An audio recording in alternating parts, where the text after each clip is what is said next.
അടിപൊളി,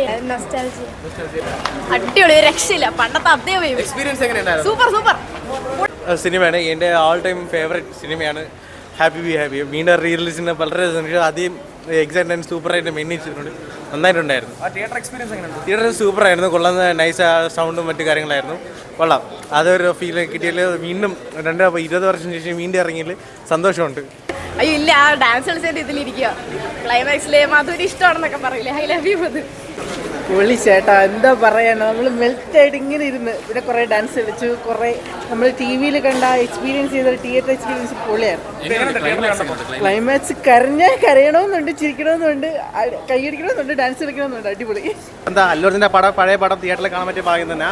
പാട്ട് അടിപൊളി, അവസാനം കണ്ണ് നിറഞ്ഞു സീൻ സെറ്റ് സാധനം. ഐ ലവ് യു മധു പറയുന്നത് അത് തന്നെ, ഒന്നും പറയാനില്ല, അടിപൊളി തന്നെ. എന്താ തിയേറ്റർ നിന്ന് ഇളക്കിയെന്ന് തന്നെ വേണമെങ്കിൽ പറയാം. അതായത് നമ്മുടെ ചൈൽഡ്ഹുഡിലെ നമുക്ക് എപ്പോഴും രോമാഞ്ചം തരുന്ന ഒരു പടം ഇങ്ങനെ ഒരു വലിയ ബിഗ് സ്ക്രീനിൽ കാണുക എന്നൊക്കെ പറഞ്ഞൊരു ഒന്നാന്തര സാധനം, ഒന്നും പറയാനില്ല. നിങ്ങളൊന്ന് എക്സ്പീരിയൻസ് ചെയ്ത് നോക്കിയാൽ ഒരു പാട്ട് വരും, നമ്മളെല്ലാവരും ഇളകും എന്ന് പറഞ്ഞാൽ തിയേറ്റർ ഫുള്ള് ഡാൻസ് പാട്ട് കാര്യങ്ങളെല്ലാം one of the best experience എന്ന് തന്നെ പറയാം. ഇല്ല ഫുള്ളുണ്ട്. ആ എൻ്റെ അമ്മേ, രോമാഞ്ചം സാറ് ക്ലൈമാക്സിൽ ഐ ലവ് യു വെരി ഭയങ്കര ഇപ്പോഴും ആ വൈബ് ഫീൽ ചെയ്യുന്നുണ്ട്.